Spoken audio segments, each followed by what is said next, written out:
Minamadali na ng Philippine Coast Guard ang pagresolba sa mga tagas ng langis mula sa 3 lumubog na barko sa Bataan. Si Ryan Lesigue sa detalye live. Ryan?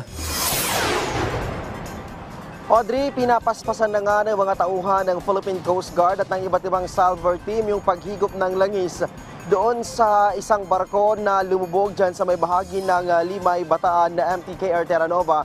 At ang isa pang barko na MTKR Jason Bradley naman dyan sa bahagi ng Maribeles at yung isang sumadsad na barko dyan sa bahagi pa rin ng Maribeles.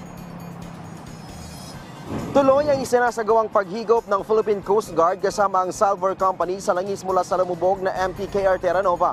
Kahapon, Audrey, 4 na mga tauhan ng Philippine Coast Guard ang nagdive para magsagawa ng underwater inspection. Nasimulan na rin ang paghigop sa langis mula sa unang laman ng tangke na abot sa 175,000 liters nitong August 14 pa nang matapos ang paglalagay ng flange valve plate at hot tapping operation sa tanker. Muli din nag-spray ng dispersant ang PCG sa unang layer ng oil spill boom para mawala ang oil sheen na abot sa 400 meters mula sa ground zero. Ang MTKR Jason Bradley naman ay bahagya ng napalutang. Para maiwasan ang oil leakage, nag-reposition ng MTAG Challenger ng oil spill boom. Sa MV Merola 1 naman ay nagsagawa na ng on-site operation para tingnan ang sitwasyon sa sumadsad na barko. Samantala, Audrey, prioridad ngayon ng DOTR ang modernization ng aerial at ng marine assets ng PCG para maprotektahan ang West Philippine Sea at maiwasan na maulit ang mga oil spill incidents na sumira sa marine environment ng bansa.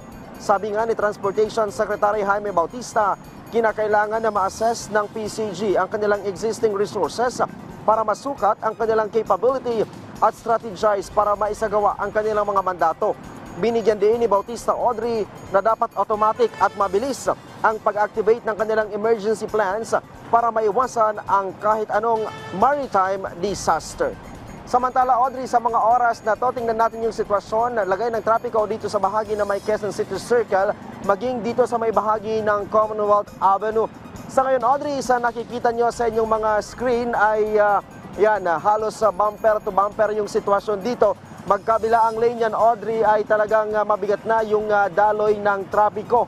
Kung kaya't inaasahan na talagang babagal yung usad ng trapiko o yung biyahe ng mga sasakyan dito sa mga oras na ito.